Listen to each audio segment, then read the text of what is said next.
We have certainly enjoyed a beautiful sunny day so far. It's pretty windy as well. And with the wind, well, there comes a risk of fires. And because of those risks, Knox County has issued a burn ban through the end of the day today. The main problems are low humidity and high winds. This means all outdoor burns are banned. No permits are being given out. If you live outside Knox County, you're curious if there's an active burn ban for your area, always err on the side of caution. But if you're not sure, you can always check in with your local fire department. Now, to mitigate the spread of any wildfires, officials often fight fire with fire. TVA and Tennessee Forestry Division performed a prescribed burn in Hamblen County today. 6 on Your Side reporter Ella Wales shows us how controlled burning can benefit the environment. Today we're in Tennessee and Hamblen County on Cherokee Reservoir, and it's a parcel that we manage for natural resource conservation.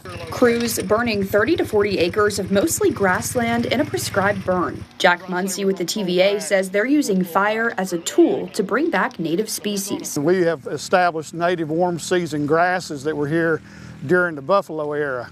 And with that said, we are doing what Mother Nature would do, is we're using fire to help reestablish this plant community. Prescribed burns are routine, and in addition to improving the habitat for wildlife, they can also help eliminate materials that would burn easily in a wildfire. We as Americans, Europeans, have allowed the forest to become established and a lot of lack of management. So your fuel loading is excessive. So when there is a wildfire, the available fuel loading can be catastrophic.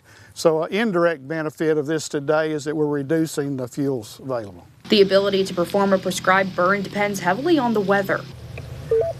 Current conditions are 64 degrees. During each burn, one forester is responsible for tracking the conditions every half hour. Relative humidity, you get much below 20% and you get out of your opportunity to burn. So we're looking here at a 25 to 35% desirable relative humidity with winds 5 to 7 out of the south and a cooler temperature. Prescribed burns have helped stop the invasive hammerhead worm from re-entering the area. Reporting in Hamblen County, Ella Wales, 6 on Your Side. TVA, by the way, owns 36 reservoirs across 7 states where those prescribed burns are performed.